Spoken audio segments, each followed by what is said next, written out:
नमस्कार। आप सुन रहे हैं द माइथोलॉजी रेडियो। रामायण में जितने भी महत्वपूर्ण किरदार हैं, लोग लगभग सबके बारे में जानते हैं। लेकिन कुछ ऐसे किरदार हैं जो बेहद शक्तिशाली थे, लेकिन लोगों को उनके बारे में कम ही जानकारी है। और उन्हीं किरदारों में से एक है विभीषण की बेटी, जिससे रावण बहुत डरता था।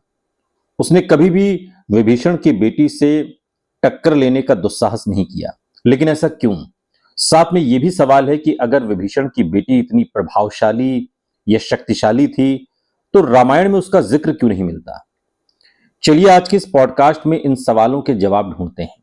विभीषण की बेटी का जिक्र रामायण में क्यों नहीं है?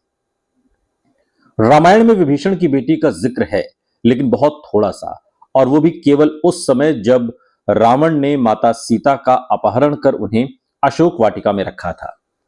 विभीषण की बेटी का नाम त्रिजटा था। त्रिजटा की मां का नाम शर्मा था। कथा के अनुसार जब रावण माता सीता का अपहरण कर उन्हें लंका लेकर आया, तो उसने उन्हें अशोक वाटिका में कैद करके रखा था। रावण ने माता सीता की पहरेदारी के लिए भयानक राक्षसियों को रखा था और उन्हें सख्त निर्देश दे रखे थे कि वो डराकर या समझाकर किसी भी तरीके से माता सीता को विवाह के लिए तैयार करें।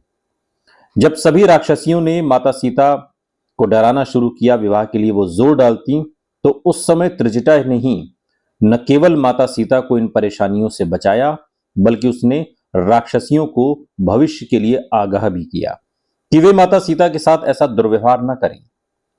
त्रिजटा ने एक माता बनकर सीता जी की रक्षा की थी। राक्षस कुल में जन्म लेने के बावजूद त्रिजटा के आचार व्यवहार को सात्विक दिखाया गया। त्रिजटा बहुत ही अच्छे स्वभाव की थी और कहते हैं कि उसके पास दिव्य शक्तियां थीं। त्रिजटा भविष्य भी देख पाने में सक्षम थी और उसे पता था कि रावण का और लंका का क्या हश्र होने वाला है। त्रिजटा ने माता सीता को अपने भविष्य सूचक स्वप्न का वर्णन सुनाया, जहां उसने लंका के बारे में कि एक वानर यानी हनुमान जी द्वारा लंका को जलाया जा रहा है। उसने यह भी बताया कि भगवान राम माता सीता को बचाने के लिए आ रहे हैं। त्रिजटा राक्षसियों से माता सीता को परेशान करने के बजाय उनकी सेवा कहती थी और बहुत सी राक्षसियां त्रिजटा के व्यवहार और शक्तियों के कारण उनकी बात मानती भी थीं। रावण भी त्रिजटा की इन दिव्य शक्तियों के बारे में जानता था, इसलिए वो कभी भी त्रिजटा से उलझने की कोशिश नहीं करता था, बल्कि कहीं ना कहीं उससे और उसकी भविष्यवाणियों से डरता भी था।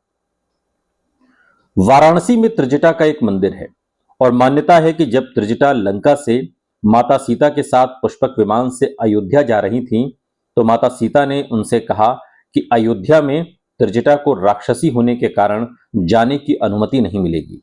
इसके बाद माता सीता ने सुझाव दिया कि उसे वाराणसी जाकर मोक्ष पाने की सलाह दी गई। वहीं अब त्रिजटा का मंदिर है, जहां देवी के रूप में उनकी पूजा होती है। यहां त्रिजटा को मूली और बैगन का चढ़ावा चढ़ाया जाता है।